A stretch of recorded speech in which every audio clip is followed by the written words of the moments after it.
बहुत से लोग जानना चाहते हैं कि उनके लिए व्यापार ज़्यादा अच्छा होगा या नौकरी अच्छी होगी। सरकारी नौकरी मिल पाएगी या प्राइवेट नौकरी करनी पड़ेगी। चलिए आज इस पर विश्लेषण करते हैं। दशम भाव का विश्लेषण शुरू करते हैं। कुंडली में व्यापार या नौकरी को दशम भाव से देखा जाता है। दशम भाव के स्वामी को दशमेश या कर्मेश भी कहा जाता है। इस भाव से ये देखा जाता है कि व्यक्ति सरकारी नौकरी करेगा या प्राइवेट नौकरी करेगा, व्यापार करेगा या नौकरी करेगा। व्यापार करेगा तो कौन सा और उसे किस क्षेत्र में अधिक सफलता मिलेगी। सप्तम भाव साझेदारी का होता है। इससे मित्र ग्रह हो तो पार्टनरशिप में लाभ होता है, शत्रु ग्रह हो तो पार्टनरशिप में नुकसान होता है। मित्र ग्रह सूर्य, चंद्र, बुध और गुरु होते हैं। शनि, मंगल, राहु, केतु ये आपस में मित्र होते हैं। सूर्य, बुध, गुरु और शनि दशम भाव के कारक माना जाता है, अर्थात ये दशम भाव के कारक ग्रह हैं।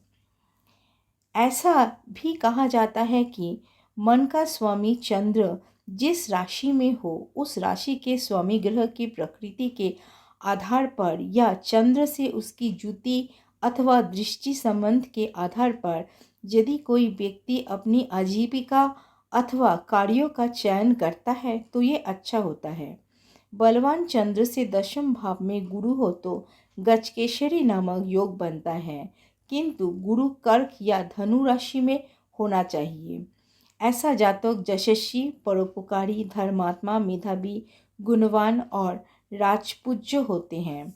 यदि जन्म लग्न सूरज और दशम भाव बलवान हो तो तथा पाप प्रभाव में ना हो तो जातक शाही कार्यों से धन कमाते हैं और यशस्वी भी होते हैं। दसम भाव में केवल शुभ ग्रह हो तो अमल कीर्ति नामक योग बनता है, किंतु उसके अशुभ भावेश ना होने तथा अपनी नीच राशि में ना होने की स्थिति में भी इस योग का फल मिलेगा। दशमेश के बली होने से जीविका की वृद्धि और निर्बल होने पर हानि होती है। लग्न से द्वितीय और एकादश भाव में बली एवं शुभ ग्रह हो तो जातक व्यापार से अधिक धन कमाता है। धनेश और लाभेश का परस्पर संबंध धनयोग का निर्माण करता है। दशम भाव का कारक यदि किसी भाव में स्थित हो अथवा दशम भाव को देख रहा हो तो जातक को आजीविका का कोई ना कोई साधन अवश्य मिल जाता है। यदि लग्न सप्तम दशम भाव का कार्जेश हो तब जातक को कारोबार के द्वारा धनार्जन होगा, और यदि षष्ठ और दशम का कार्जेश हो तो नौकरी से धन अर्जित करेगा। तृतीय भाव का कार्जेश हो तो लेखन, छपाई, agency, commission agent, reporter, salesman और संस्थानों से धन प्राप्त होगा। मतलब ये कि वो इस क्षेत्र में अपना करियर बनाएगा। अगर द्वितीय और पंचम का कार्जेश हो तो जमीन, घर, बगीचे, वाहन और शिक्षा संस्थानों से धन प्राप्त करेगा। इसके अतिरिक्त नाटक, सिनेमा, रेस, जुआ, तंत्र मंत्र और पौरोहित्य के काम से भी धन अर्जित करेगा। यदि द्वितीय और सप्तम का कार्जेश हो तो विवाह मंडल, पार्टनरशिप और कानूनी सलाहकार के कार्य से धन अर्जित करेगा। यदि दशम भाव में एक से अधिक ग्रह हो तो उसमें से जो ग्रह सबसे अधिक बलवान होगा जातक उसके अनुसार ही व्यापार करेगा। जैसे दशम भाव में मंगल बलवान हो तो जातक प्रॉपर्टी, निवेश आदि से व्यवसाय करेगा अथवा पुलिस या सेना में जाएगा। यदि दशम भाव में कोई ग्रह न हो तो दशमेश यानी दशम भाव के स्वामी के अनुसार व्यवसाय तय करेगा। यदि दशम भाव में शुक्र हो तो व्यक्ति कॉस्मेटिक, सौंदर्य प्रसाधन, ज्वेलरी आदि के कार्यों से धन अर्जित करेगा। दशम भाव का स्वामी जिन ग्रहों के साथ होता है उसके अनुसार व्यक्ति व्यापार करते हैं। सूर्य के साथ गुरु हो तो व्यक्ति होटल का व्यवसाय में ज़्यादा सफलता प्राप्त करते हैं। एकादश भाव आय स्थान है। इस भाव में मौजूद ग्रह की स्थिति के अनुसार व्यापार तय किया जाता है। जन्म कुंडली में कोई ग्रह जब लग्नेश, पंचमेश या नवमेश होकर दशम भाव में स्थित हो या दशमेश होकर किसी भी त्रिकोण में या अपने ही स्थान में स्थित हो तो व्यक्ति की आजीविका के पर्याप्त साधन होते हैं। ये व्यवसाय या नौकरी में अच्छी प्रगति करते हैं। दशमेश या दशम भावस्थ ग्रह के बल और शुभता दोनों उसके शुभ फलों से द्विगुणित वृद्धि करते हैं। दशम भावस्थ ग्रह का फल। सूर्य दशम भाव में स्थित मेष, कर्क, सिंह या धनु राशि का सूर्य सेना, पुलिस अधिकारी बनाता है, जबकि वृश्चिक राशि का सूर्य चिकित्सा अधिकारी बनाता है।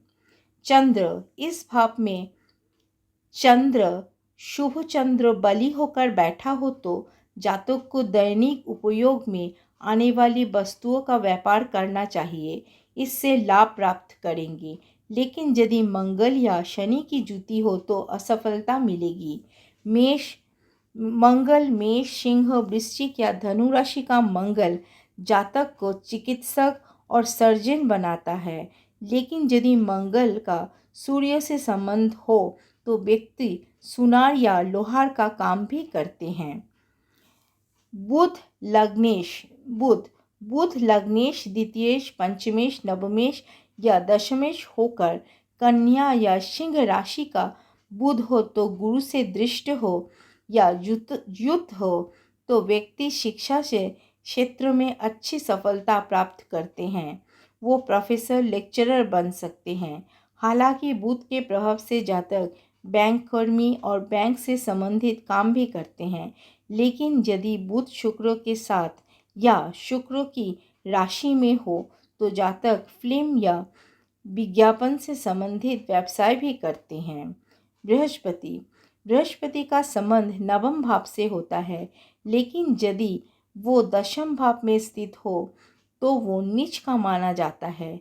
लेकिन बृहस्पति का संबंध जब नवम से हो तो व्यक्ति धार्मिक कार्यों के द्वारा धन अर्जन करते हैं। बृहस्पति यदि बलवान और राजयोग कारक हो तो जातक को न्यायाधीश बन जाते हैं, लेकिन बृहस्पति मंगल के प्रभाव में हो तो जातक फौजदारी वकील बनते हैं।